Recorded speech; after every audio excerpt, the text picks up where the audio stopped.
So I said to her, how about you start walking the course? I'll go grab the grams of coffee. Am I right? Hi, this is Blythe Tate, and you're listening to Eventing Weekly with Mitch and Braden. Just slow down over there before you do that, cheers, because Hey, it's hang on, mate. Mitch, Braden, and Jonna Willis. Jonna, g'day, mate. G'day. And How we'll are you, do fellas? G'day. really good. Cheers, Mitchell. Cheers. Cheers. And Jonna, I'll be honest, mate. When I grabbed your details the other day, I thought it was Jonah. Yeah, you wouldn't be the first to struggle with my name. Yeah? Yep. Is it a derivative of Jonathan? It is indeed. And And autocorrects on text as Joanna, which I find hilarious. Yeah, But nice. anyway, yeah, Suits. I'm sure no one's going to pick up on that one after absolutely this no goes one. live. Absolutely no one. No. Well, Jonna, mate, thanks so much for letting us harass you for the next hour. When Mitch and I chucked this thing together, it was something that we said quite early was, look, our strengths really don't lie in the eventing game, but where they do lie is in everything around eventing. And you're just the type of guest we thought would be, a real interesting person to get on and have a bit of a yarn as pretty much the main coffee man on the circuit. So, we're really excited to get into things, but before we do, I thought I'd just start by asking, could you just paint a picture of where we are right now? Because it's a hell of a little pub. So we are in the Cotswold village of Duns Chew, in the White Horse, which is my local pub, run by the amazing Mike Regan. It is a watering hole for quite a lot of the local celebrities. We also have Aoife Clarke just down the road. Ginny Howe is about 500 metres that way. Clarkson is a couple of miles that way. Okay. So, yeah, in the middle of everything. Shit, well, if we had known, we would have tried to record a few more podcasts while we were down here. Get old Aoife Clarke. Big fan of the show, Aoife Clarke, by the huge way. fan of the show. Saw her yesterday. Yeah. Looking great. Yeah, great. Well, we definitely might come back to the White Horse and bring Aoife Clarke in. That would be a Anytime. real Yeah. treat, wouldn't it? Hey, Mitch, Sure would. you just arrived back from France. I have, mate. Talk me through I wish I was still there, to be honest. Talk me through your last 48 hours. 48? Yeah. I can't remember what happened. There was a bit of a party going on over there. Tim Price started a food throwing competition. That's not like Tim. Yeah. Started off with corks, actually. Okay. Just about got me straight in the eye, but his aim was off a little bit. Yeah. And then that got the whole tent going. Got onto the wines. Yes. Got a few people up on the bar dancing. Yes. And the rest of it just needs to, what happens in Was Vegas. Taylor Mason out there? Yes. Can I guess, was she right in the centre of all of this? Where else would she be? Where else would she be? Then wake up Sunday, do all that stuff. On the leaving for the ferry at 2 p.m. Arrive at the ferry 9 p.m. Catch the ferry at 11. Land in the UK. Call it a 7. Yes. Home for a 2.5 sleep? hours home. And off to work. And then down here to the pub. Oh, good. Great time. I'm Excuse loving me. it. This Guinness is going down quite well, actually. Not for me. Not for me. Anyway, this isn't about your French trip. We've got Jonna here, who is, if you haven't joined the dots, runs the Coffee Man setup, which is a mainstay at pretty much every event I turn up to. And we're keen to crack into it. We've got 10 questions lined up for you, Jonna. And the first one this week is with me. And my question, just to set the scene, mate, is what did you get up to in the weekend? So, strangely, I was at an event. Oh, really? Who'd have thought? So, this week we had the Cotswold Cup final at Cirencester Park, which was run old school format, long format 3-day, with roads and tracks and steeplechase. Yeah. Yep. Everyone shitting themselves about their times, as per. And it went really well, really busy. Yeah. And the other trailer was out at Little Downham. So Oh yeah, I didn't realise. How many trailers are you running? 3. Yeah. That helicopter isn't going to buy itself, mate. That's it. That's it. So you're 2 on the road this weekend, but you were on site at Cirencester Park. So I put the little trailer in over at Little Downham for the International on Tuesday, earlier in the week. And then Cirencester and went up to collect that one today. Nice. So, yeah. So what does the week look like for you then? Like, when are you arriving, and are you on site all weekend just serving up flat whites? It's the thing. Nobody sees what goes on behind the scenes at all this. Well, they do here, Jonna. And fan of the show.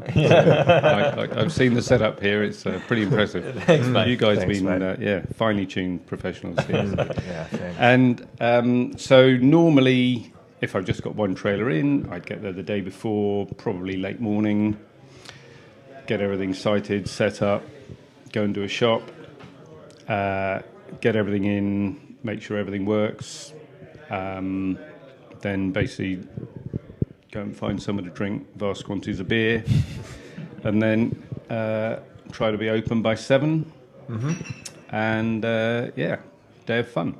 Yeah. And then that was, so were you there Thursday? Yeah. So trailer went in Thursday. Friday was for Cotswold Cup. Friday was trot up in the morning, and then a bit of dressage. And so Friday was a fairly quiet day, and then the weekend all hell broke loose. Oh, really? Yeah, so really busy weekend. Perfect. Yeah. So it's a great little show down at Cirencester, and obviously this is an eventing podcast, and B is the benchmark, but the Cotswold Cup run a great show, and they're really nice people, and they fill what I consider to be a really important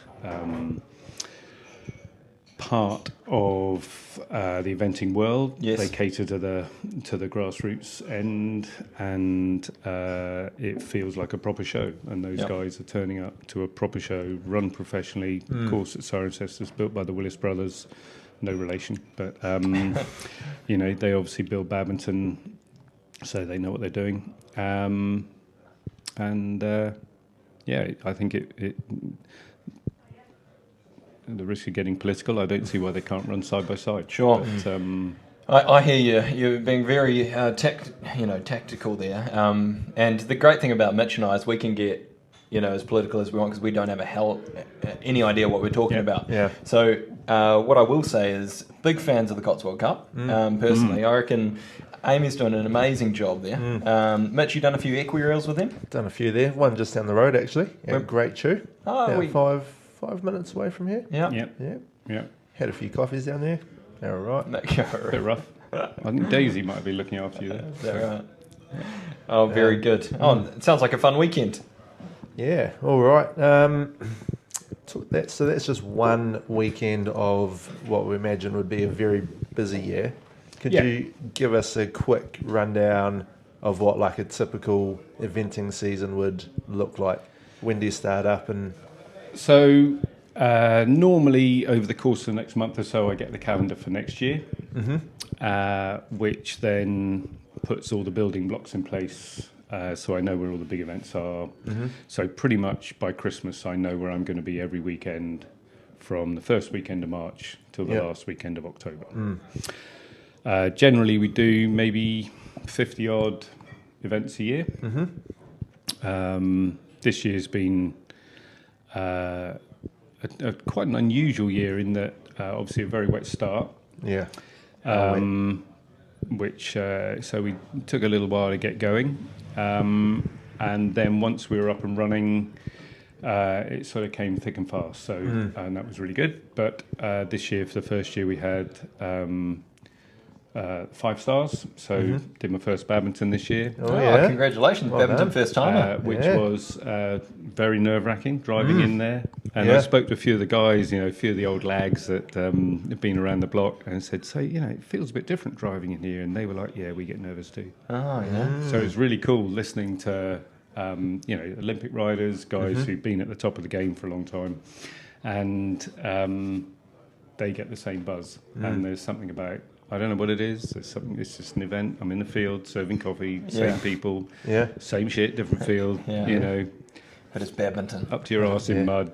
Well, you were this year. Never see a horse all weekend. Yeah, and yet it's a buzz. But there's so it's really cool about it, isn't there? And you know, it's really cool to be behind the scenes. So specifically badminton, we were in the lorry park, and really cool to be behind the scenes. A lot of the guys I've known now over the years for long. So a lot of the older ones I used to ride with. So I was riding the same time they were riding, and then a lot of the younger guys who are coming through I've known. So I've been doing this now nearly 15 years, I guess. So sort of become quite friendly with a lot of them, and yeah, it's really cool to see them come through and then be behind the scenes and also delivering coffees up to the office and stuff. And so you see behind the scenes of everything. You know the course builders quite well. So at the end of each day, have a couple of beers with them. So yeah, it's really good fun. And then I've done Bramham for a very long time. And also this year, Burley for the first time. Oh, nice. What a year. Year of firsts. The amazing Holly Farr, who has taken over running quite a lot of the show up there. And so, yeah, this year was a very... it was a different pattern to normal. I normally do a lot of one days, a lot of weekend things. And this year I just... because of the way the business is now working, I had to scale back a little bit on the one days and try and do more 3 days longer events, spread the cost over the whole event. So we did slightly fewer events, but maybe more days. Yeah, gotcha. So, just those longer events. So, Jonna, I often see it's you and the run. Is it the Running Fox? Running Brad, Fox, big bad Brad. Yeah. Often at events, but not only at events, you are often the ones in the lorry park. You know, you're often the one, or at least at the big shows that I go to, you're the one there around all the riders. And I was just wondering, how does that relationship come about? Is that something that you've built over time and now you're the go-to guy? Which relationship? Which bit? Well, just like, for example, Blenheim. Yep. You know, you're the guy in the lorry park. And it seems like you're the guy that lots of the riders know. You're the coffee, you know. Yep. You're part of the fabric now, not just out at the front with all the customers, you know, all of the punters coming in for the weekend. You are that guy behind the scenes. I was just wondering how you end up being that guy. I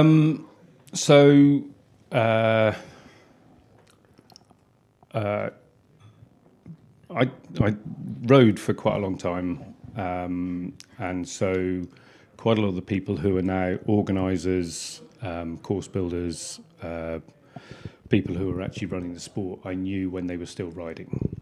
And so I bought the business from a guy called Charlie, who was a bit of a legend in his lifetime running the coffee at the horse trials. And thanks to Charlie, he sort of got me set up in the right track with the right kind of idea of what I was going to do, keep the quality high, do a good job, be reliable, punctual, be good to deal with, you know, stick to what you do, don't confuse people as to why you're there. And so that, when I was giving up riding, my body kind of decided that it had had enough of shoveling shit and fighting with 4-year-olds. So, get ready for that, guys. And so I was looking for something else to do. And I've always liked a cup of coffee, so I had a chat with him. Would he ever like a hand? And he said he'd lend me a trailer, see how I liked it. And then that sort of grew. Year one, I think I did maybe 10 events, which he got me into, which were basically events he didn't want to do, but wanted to keep a kind of hold on. So since day one, we've always been separate. But and then we worked, you know, he would do, so I think he did Aston, I did Tweezledown, which were all 4 or 5 events a year. He did some, I did others. He did the big ones where he earned loads of money. I did the little ones where I didn't. And gradually, he sort of scaled back what he was doing. I scaled up what I was doing until he then moved to Devon. So he was doing a lot of stuff down at Bicton, the West Country, and a few sort of Gatcombe, Hambledon, a few of his favourite events. And then I started picking up the slack of everything else. Oh, there you go. And it just sort of organically grew all by itself. And because I knew so many people, it sort of became a natural progression that I would sort of start stepping into those events. So, yeah. Very good. I've just realised, Mitch, I'm encroaching on a question we've got coming up, which is how did you become the coffee man? And so we've just answered that. You're going to have to think of another one. Yeah, so I think that's one of yours coming up, Mitch. So, I know you put this together weeks in advance. It's actually yours. Is it one of mine? It is one of yours. So, yeah. Well done. How good's your Shot editing? yourself in the foot there. Seamless, obviously. That'll be fucking good. Let me tell you. What we could do, we could just take that bit. We could chuck it later on. Yeah. Yeah. Although now I'm going to have to take but this now you're bit going to have to take this out. out. Yeah. Okay. All right. Well. Good luck. Yeah. Leave it with me. Yeah. Should we go to the next question? Well, yes, and the next question, Jonna, because obviously we're doing such a great job, we thought we'd phone a friend. And This is the bit I'm a bit nervous about. Oh yeah, we've got in what Mitch is starting to call a fanny Q. A fan question. Fan question. Oh, I'm with you. Yeah. I wonder where we were going there. Yes. So let the audio play. Kia ora, lads. I hope you're having a good show there. A couple of questions here for Jonna. If I just quickly say, Jesse Campbell, big fan of the show. Jonna, who is your top 5 favourite customers? The ones that sort of put a smile on your face. Could be that they are, good spenders, always like a coffee. Or there could be other reasons as well. And I'm just going to pause it there because we've got a part 2 coming later. But we'll start with that. What was the question, Mitch? Top 5 favourite customers. Top 5 favourite customers. And you don't have to put Jesse in there if you don't want to. Well, I mean, just be honest, and I think There are 2 parts to this answer. Okay. I have known Jesse since he first came over. Sorry to hear that. So I was actually working for Boutte. Oh, were you? Yeah, and doing saddle fitting, selling saddles, and fitting chaps. And I fitted Jesse's chap. Really? He's got the longest fucking legs on the planet. Does he? Like his kneecap Yeah. is by my waist. Sure. He is the tallest man. No, he's the second tallest second man. tallest. Tallest. Turns out. Yeah. So small torso. And he was this lanky young fella at Nicholson's. Yeah. Quite quietly spoken, not changed a bit. And so Jesse has been there for a long time, and he is quite a good consumer. His dad's a better consumer. Oh, yeah? Yeah. And a more interesting man to talk to. But, what sort of numbers are we talking? oh, we're talking 4 or 5 a day. Really? Is he? Really? That's a good number. Yeah, Jesse has 1 or 2. Yes. Depends where we are. Okay. You got to remember, and I only realised this relatively recently, I spend my entire working life with nervous people. Yes, you do. Yeah. Yes, It took you a do. while for me to clock that. Yeah. Because I see a few of them, like, off-piste. They're completely different people. Really chatty, friendly, and I thought they were miserable fuckers. But Yeah. it turns out they're really nice people. Yeah. They were in the Shit office. themselves They before were they're... in the office, game face. Like, Yeah, how's the coffee line cross-country morning? Yeah. Yeah. Well, you can tell which event you're at because if you're at a lower level event, amateurs can't consume before they perform. Okay. Pros have to consume before they perform. Yeah, gotcha. So you get a line of pros lining up on caffeine, getting themselves up and running. Yes. And obviously you get frightened middle-aged women who can't touch anything until they finish. But then by then they're so low sugar, blood sugar, that they literally buy everything in the shop. So it swings and roundabouts.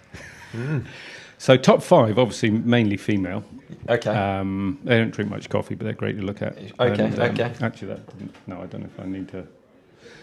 That doesn't sound good. How do you mean? Well, my wife doesn't drink coffee. I know. So I don't know what you're on So about. I wave to her as she walks by. Yeah. See a lot of Taylor. Yeah? Yeah, see a lot of Taylor. Yeah. Does she need coffee? She doesn't. Now and then she needs sort of picking up a little bit, getting back up to warp speed. But the old decibels start dropping below about 2,000, and she That's needs when it's time for a coffee. waking up. A bit. Yeah. All All right. right. So Jesse's a good consumer. So we got James Avery. Yes? Oh yeah, He loves Avery. his coffee. Yeah, Avery. He would drink a lot of coffee, and then he needs probably about 4 double espressos before he's sort of functioning. But He is so laid back, that guy. he is the most laid back man you've ever met. Yeah. Loves his wine. Oh yeah. Who else have we got? See a lot. Oh, Foxpit likes a mocha. A Yeah. mock. William Mocha. Foxpit Who knew? running a mocha. Yeah. Yeah. I mean, it's kind of like a trendy drink, and I can see it actually. yeah, Really? Yeah. Has he always been a mocker? yeah. He, Since day really one. from day dot. I like to think, did he used to be a hot chocolate? Yeah. And then And he he graduated on to the mocha. Converted. Yeah. Yeah. Maybe he's gone That's gone just- straight for the mocha. He's He found knows what what he likes. wants. Yeah, he's a surprising man. Hidden depths. Yeah. Okay. Yeah. Gets quite chatty. Yeah. Yeah. Yeah, I've known William a long time, so Okay. he had a yard at Bicester, Yes. and my yard was at Kirtlington, which is 5 miles that way. And so I used to see a lot of him Yeah. a million years ago. But he's a good guy. But who else have we got? So we got James Avery on the double Avery would espressos. probably be up there. Foxpit on the mocha. Yeah. I could say. Jesse obviously on his flat whites. Yes. Georgie likes a cup of tea. Yeah. Yeah, pretty good when you're at a show. You have a couple. Yeah. Oh yeah. Here you go. What does Braden go for usually? Braden will have a flat white. Yeah, boy. Yeah. Yeah, boy. Good on you, Jess. Well, You've had the old one, but you're kind of a bit under the radar. Yeah. You rock up every now and then, quite Every now quiet. and then, Have yeah. a quick one. Where you go? what about coffees? Easy. So who else would I see a lot? For a man who went to put. who went to make a starting 5 of all women, you've Yeah. put a lot of men in that for Yeah, top yeah. 5. No, I decided. And one woman who drinks tea. Yeah. Rein that back a little Yeah. bit. 'Cause, yeah. So you do have one more spot to fill though. Okay, Amanda. Muzzy? Broditis. Amanda Oh, yeah. Proditis. Yeah. Big fan of the show. So very big fan of the show. Yes. And really lovely girl. And so she will have I think she often has a latte or a cappuccino. Anyway, I told her when she had the baby she wasn't allowed to have any caffeine Okay. because but when she was pregnant, sorry, Yes. that you shouldn't have caffeine because it gets the baby all excited. Turns out I was wrong. I told someone I'd said that and they told me off. So So that's not true? well, I'm obviously not a scientist, but anecdotally, I would say alcohol and caffeine are probably not good for babies when you're pregnant. I don't know. I've never had one. Mitch? But, Yeah. Not a clue. Haven't been there, so but anyway, Ask my mum. Well, Stella turned See out how I just turned good. out. Just And- fine. really? Stella, yeah, a picture of health. well, there you go. See, 10 fingers, 10 toes. and so a couple of decafs never did her any harm. No, there you go. She's back on the caffeine now, though. Is she? Good to hear. Good to hear. Very good. Mitchell, that's the end of question number 3. We are over to you for question number 4. And we just jump straight into here. What, you see that customer coming up, their order, and you're like, here we go again. Yep. Why this? What is the most punishing order that you get coming in? You don't have to call the person out. Okay. Well, You can if you want. so there are 2. Okay. One I haven't seen for a while, actually. I haven't seen her this season. And she would have a single shot, decaf, extra hot, extra fluffy, extra dry cappuccino Oh my goodness. with only half the amount of milk. That is horrible. Very specific. That is horrible. No, the reality is, I would rather someone was specific and told me what they want, because it all pretty much takes the same length of time to make. Okay. But when I see her coming, I know we're going to have a long conversation about what she likes, how it's going to be made. And Is this a rider? it wouldn't necessarily be a rider, no. Okay. Okay. British? Yes, Okay. and possibly an owner. Okay. Okay. Say no more. Say no more. All right. And the second part of that one? The second part is a lovely lady who she would have a thing. Actually, there's three now. Okay. The third one isn't difficult. It's just amusing. And the second one would be she calls it chicken soup. Okay. And she's coming to the coffee And man. she walks up and she says, "Can I have a chicken soup?" And that is basically a cup of tea, Yes. half filled with water, Yes. 5 sweeteners, 5. 5 sweeteners, topped up with milk, and it looks like chicken soup. Why are people doing this? When I write my book, it's going to be called "Is It Me?" Yeah. But anyway, and What the hell is she Chicken doing? soup. yeah, I mean, no judgment, but judgment. Yeah. I mean, yeah, I'm not one to judge, but that is wrong. Yeah. Okay. All right. So the third one, which is hilarious, is Kylie, and Kylie likes a lesbian latte, You go on. and a lesbian latte is a single shot latte. So it's just a single shot latte. It's not that exciting. Okay, but that's what she calls it. because it's quite weak. Oh my god. But she has a tendency to call for it from about 15 yards away. And then much to her amusement... She's at the back of the queue. Yeah, much to her amusement, she sends like owners and grooms and Sure. people to get her one. Yes. And say, make sure you tell him really loudly that I Yes. want a lesbian. Yes. Perfect. Okay, and you can see they've arrived and they go, so I need... I say, it's for Kylie. Kylie. You're like, what does she What want? does Kylie need? What does Kylie want? Yeah, I've not taken an order from her before. Exactly. Yeah. Oh, good. So, yeah. Those are all, all horrific. Yeah, they're all Really, aren't terrible. they? I mean, they're unusual, but it's for different reasons. Sure. Very good. All right. Well, we're on to question number 5, and this is where we do some of that podcast editing, some magic, because the question is, how did you become the coffee man? Right. And I'm going to tell you what I know. You were riding horses. Yep. You were an eventer. Yep. And then you've transitioned out of that, leaned on some relationships, ended up as the coffee man. Yep. Can you maybe flesh out a little bit of the riding part of that? Can you tell us about your time on top of the horse? Yeah. And then feel free to fill in any details that we missed out earlier. So I grew up basically in Cornwall, Okay. and my stepfather was he bought and sold horses. So he'd be an old school horse dealer, but he only bought nice horses. And his theory was, you buy nice, it's easier to sell. Sure. But some of them were lunatics. So our job was to make them rideable and to sell them on. So I grew up as a bit of a crash test dummy.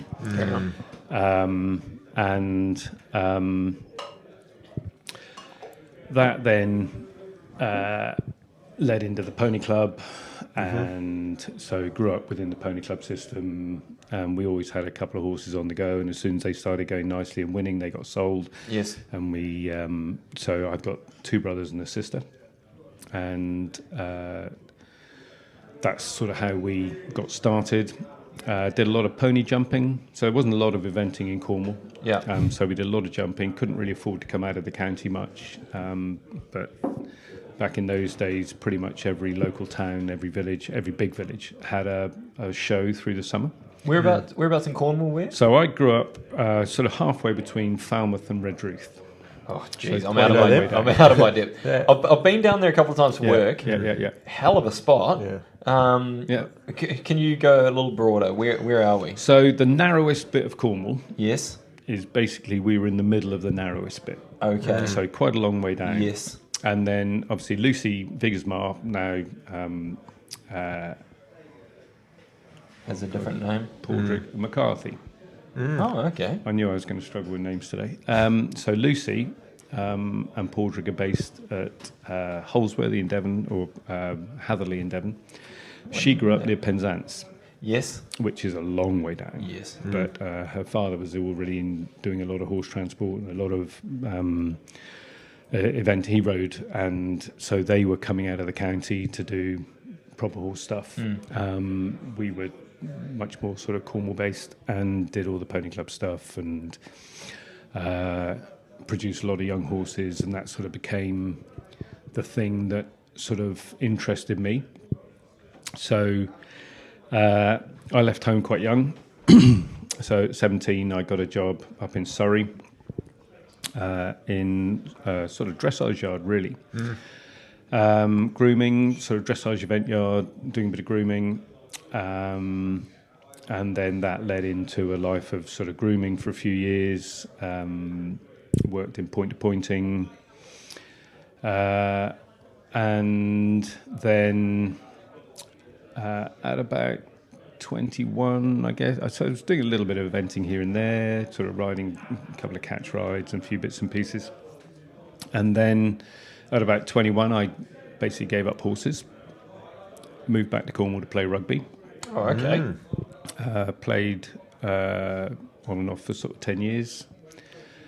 Also couldn't quite give up the drug that is horses. Did a little bit of teaching, rode a few still.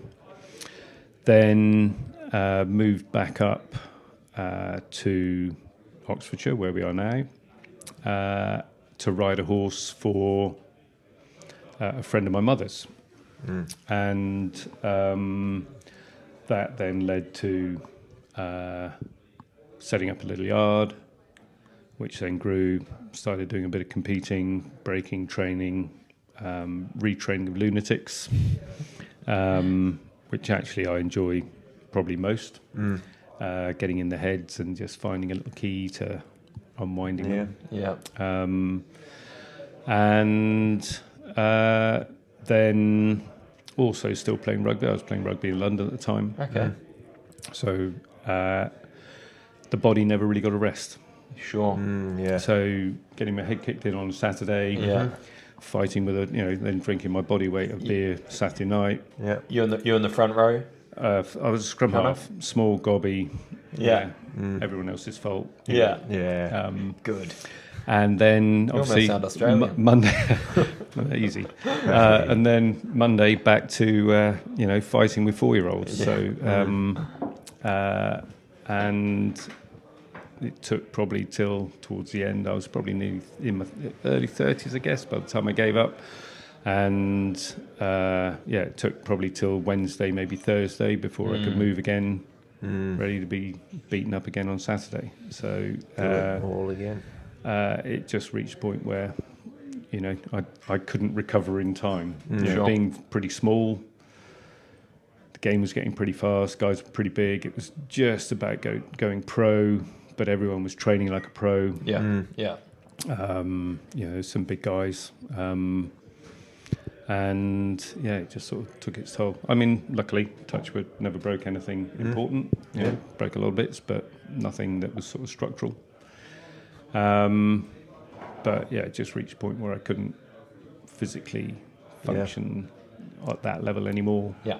So looking for other things to do, and the coffee came along, and so I thought I'd do with that. I was also, at that time, I'd already started working for Setter Home with the Boutte saddles. So Anki's a really good friend, and that worked with her for maybe 7 years. Oh, wow. So I was riding a little bit, doing saddle fitting and doing a few coffee shows. Yeah. Doing a few little competitions here and there. Yeah. And it was quite weird because people who knew me from the coffee were surprised to see me on a horse. People who knew me from riding were surprised to see me selling coffee. Yes. Yeah. People who knew me from saddles were surprised to see me doing either of those other two things. It all got a little bit, identity crisis. But eventually the coffee started becoming so busy that I just didn't have time for anything else. Yeah. And then it gradually grew. So we started that first year. Maybe we did, I guess 10 events, 10, 12 events. Year 2, maybe 15, 20. Bought the whole business at that point. We're now up to 45, 50, 55 events. Yeah. Full noise. So there you go. And we're still going. Strong.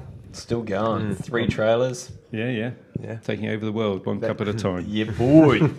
Well, like it. we're stoked about it, eh? Because Oh yeah, it's hard to find a good coffee. yeah. Let me tell you that. Which surprises me. You'd think people would have copped on to making a half decent cup of coffee now, but they still manage to make shit coffee. Why would they do that? I've got no idea. Who knows? And I think Muzzy, if she's coming back, she is probably the harshest critic I know. Would you say snob? Yeah, I would. Coffee. Yeah, Coffee absolutely. snob. Yeah. She's a full coffee Yeah, snob. full Well- blown. Yeah, Could I, Mitch? Could I just jam in question 9 right here then? yeah. Go on.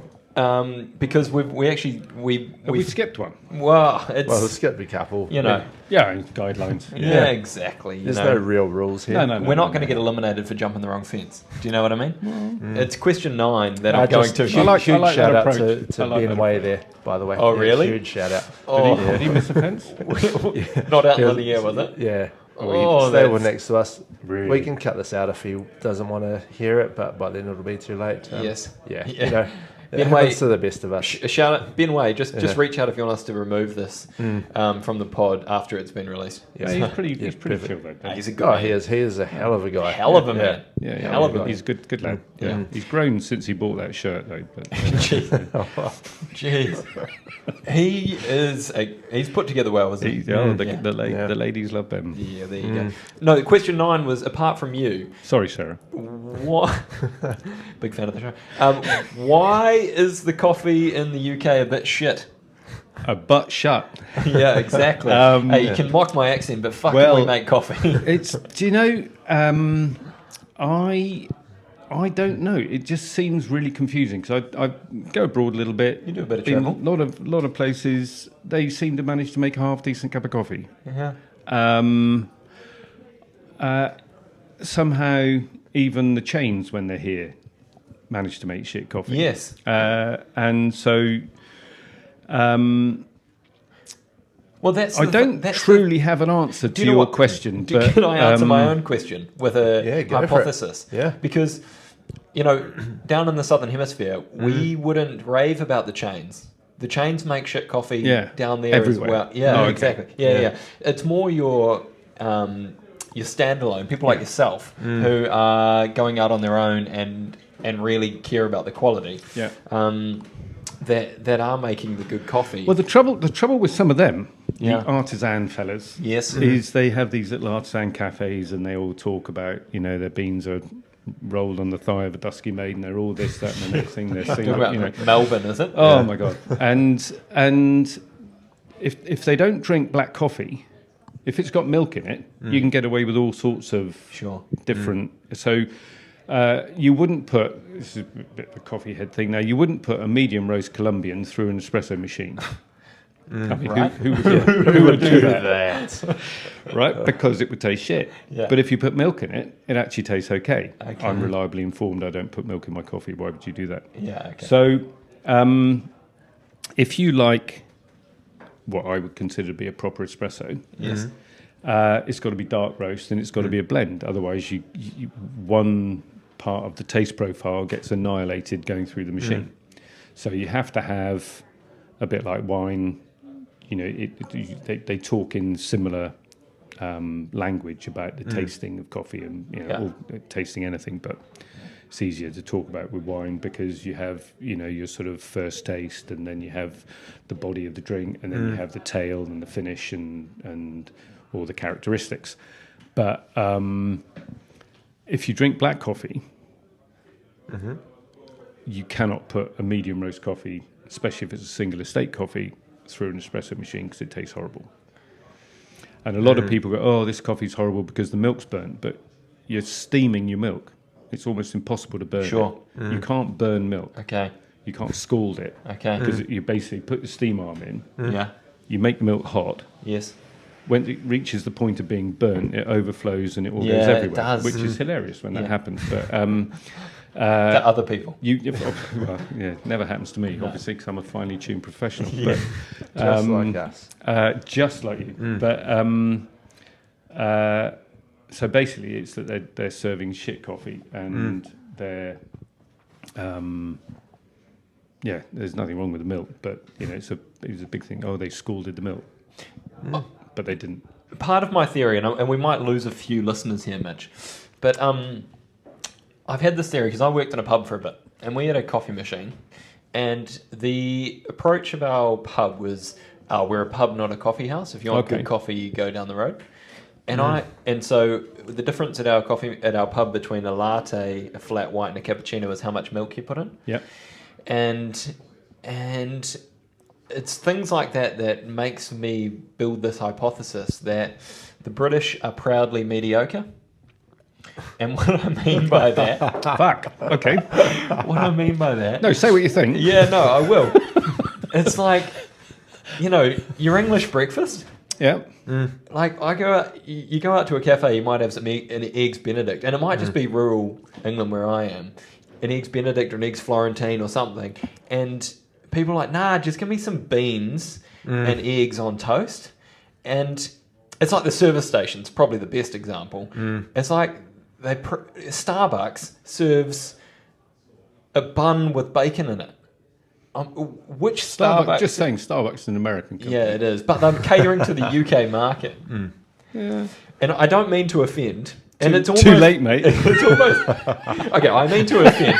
But like people love it. They're like, oh, yeah. They're like, nothing better than just a bacon buddy. And they'll choose something mediocre over, if they're given the choice between a bougie... Yeah.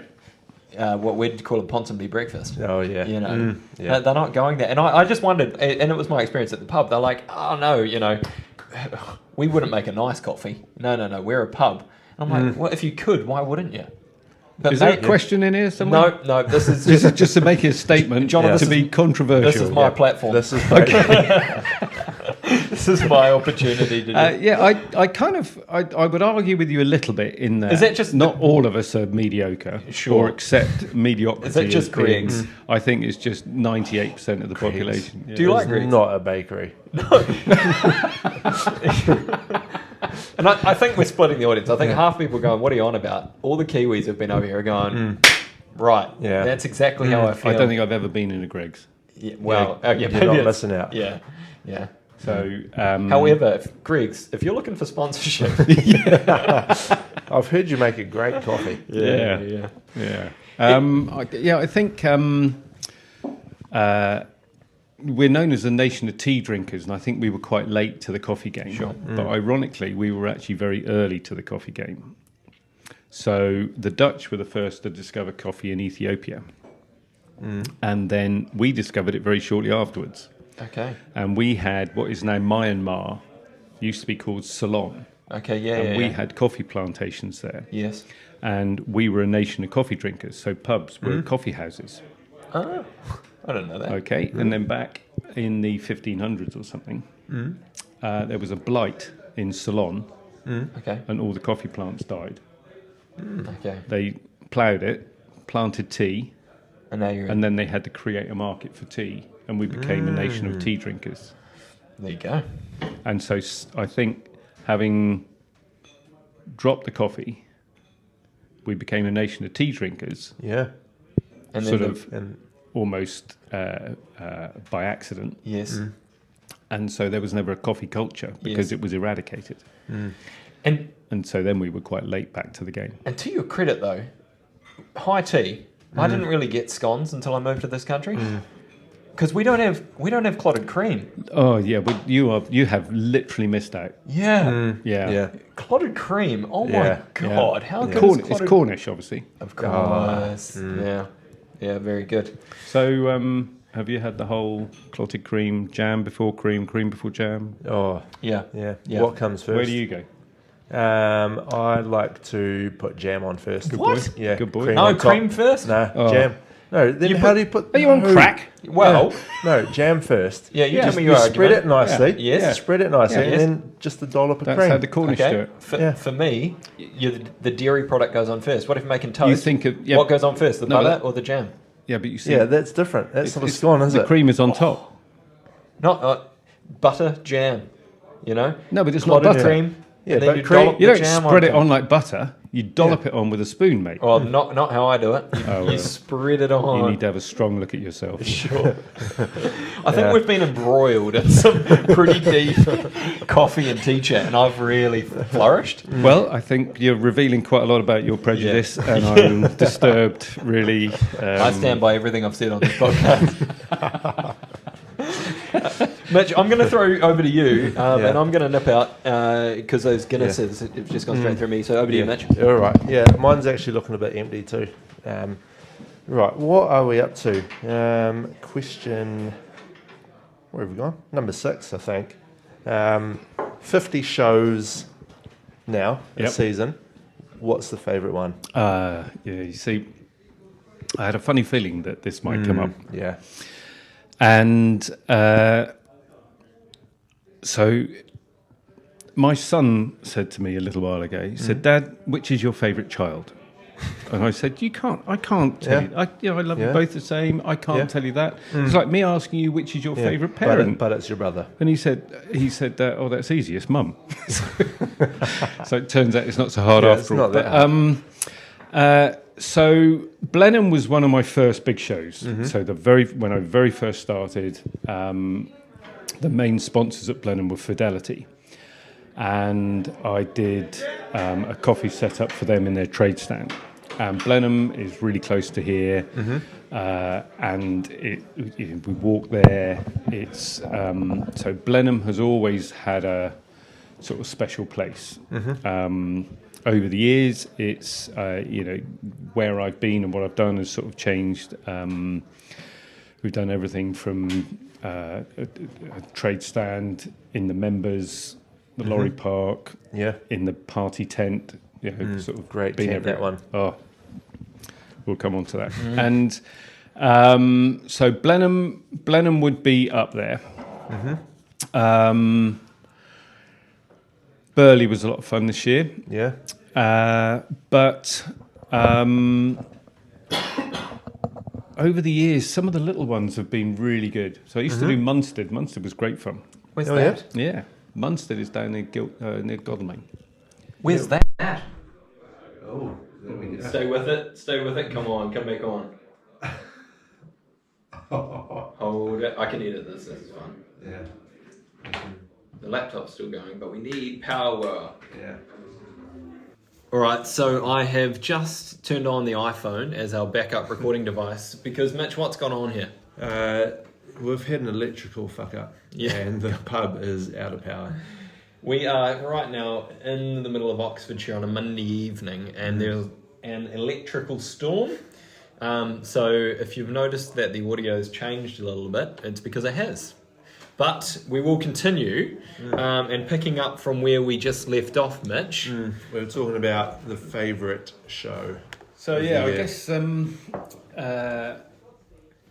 I guess probably Blenheim is close to being the. If you had to pick a top spot. It would be my sort of emotional top spot. But Spiritual there are a home. number of other. I mean, like Badminton this year was Yeah. amazing. Yeah. And there would be a few others which would be a lot of fun. If I could jump in on the Blenheim chat, because I think we cut you off just earlier when talking about the party tent. Yeah. Now, I was at Blenheim this year, Yeah. and I was parked right next to the party tent. And we'd been down to the water, I'll be honest, and we'd checked out the party scene down there. Yeah. Not much going on. No, I've we'd heard that. we'd made our way back. We'd got into bed, and I'd gone to sleep. Yeah. Jonna.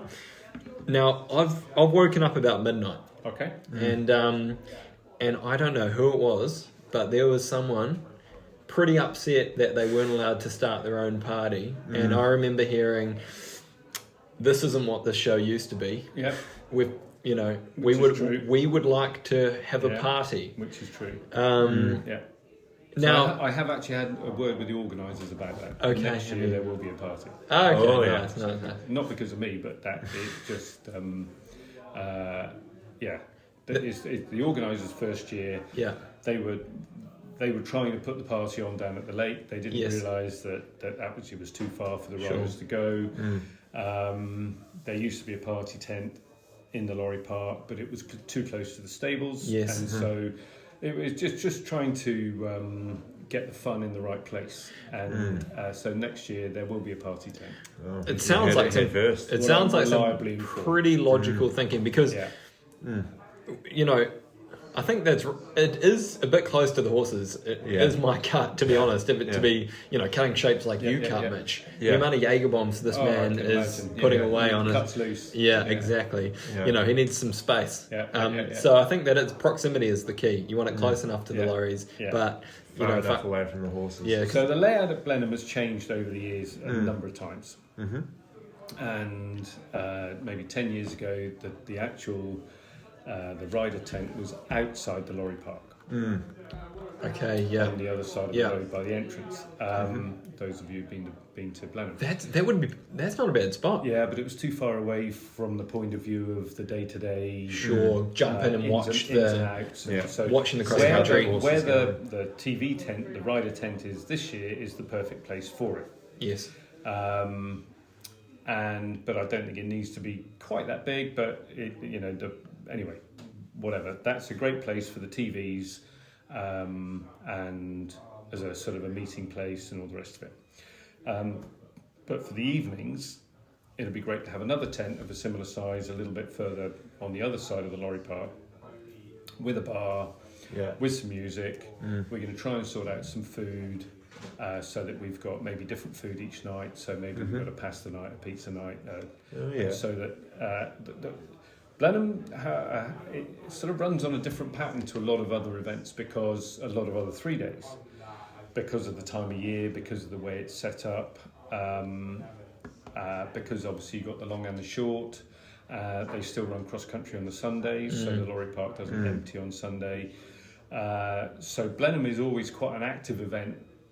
On a Saturday night, and there used to be an unbelievable party on a Saturday night. So it used to be pretty much the last event of the year in the UK, and so 15, 20 years ago, all hell people were and letting their hair down. it did get quite feral, but and a lot of fun. But that was a long, long time ago. But since everyone started taking eventing very, very seriously, the parties seem to have been sort of spread a little thinner. But I think Blenheim still has a place for a really good, fun Saturday night. Yeah.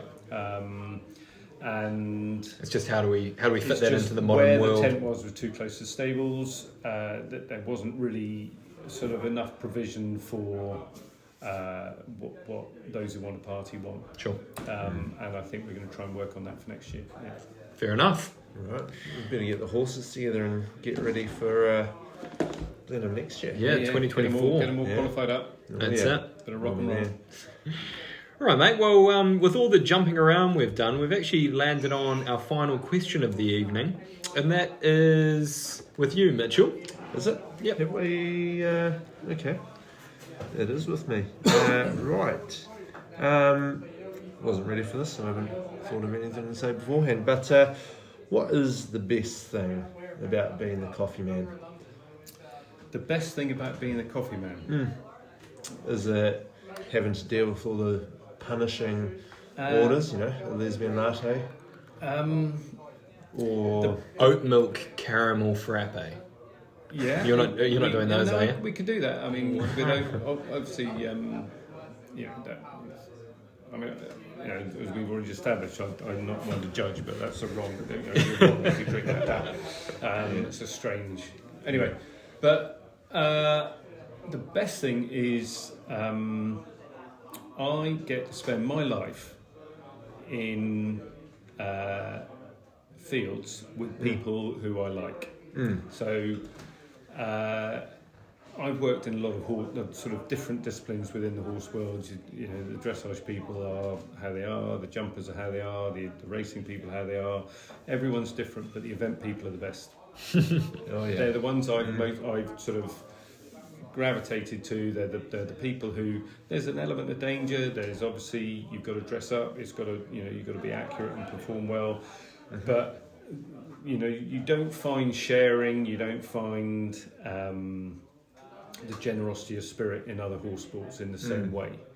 And I think that's the unique thing about eventing and eventing people. They are on a different level in the horse world, and that I really enjoy. So it's kind of a little bit same shit, different field. You're making coffee for similar people that I made coffee for last week in a field. Doing the same stuff, but hellfire. They're great places to be. I spend my life in country houses with amazing views, beautiful sunsets, beautiful sunrises, fun people,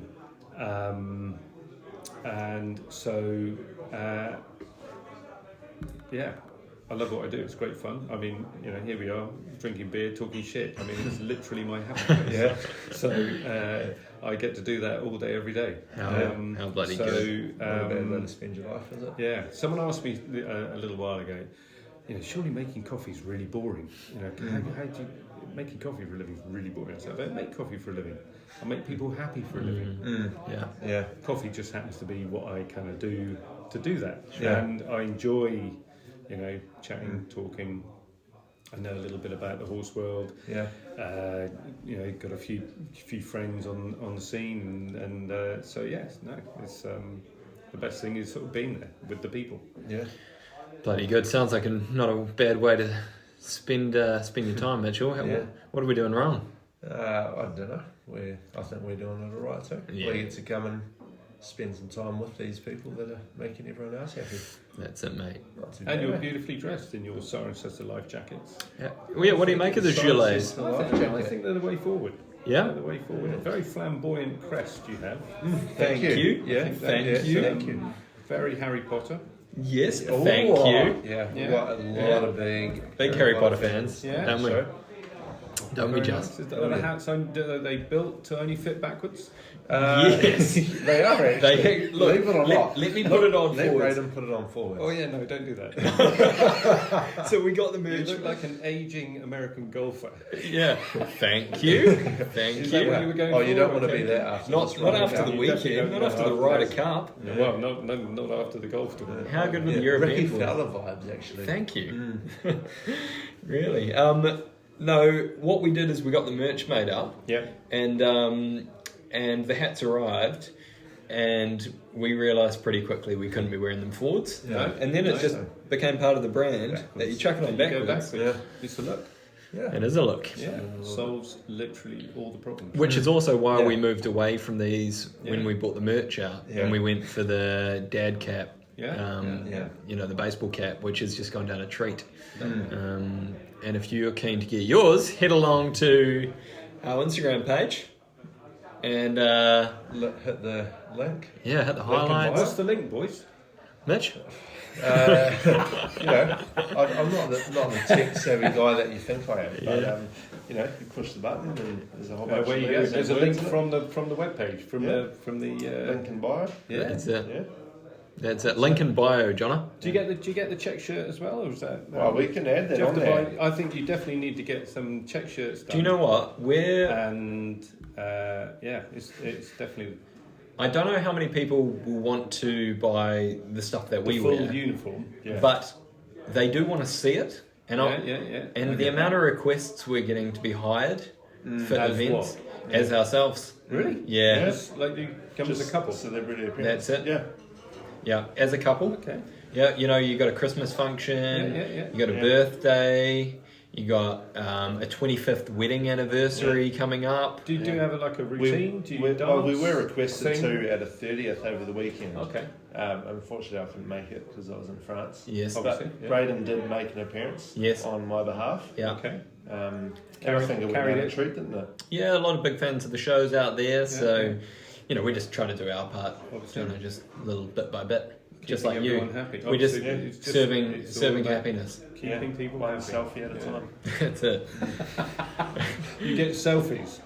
Oh man, What? Jesus. the amount of Yeah. selfies Really? this season. Oh my Yeah? goodness. Yeah. People we've never met before coming up. Do you find now you have to put the hat on forwards and wear dark glasses so you don't get Just to recognised? avoid it. You're being papped? Yeah, that's it. That's it.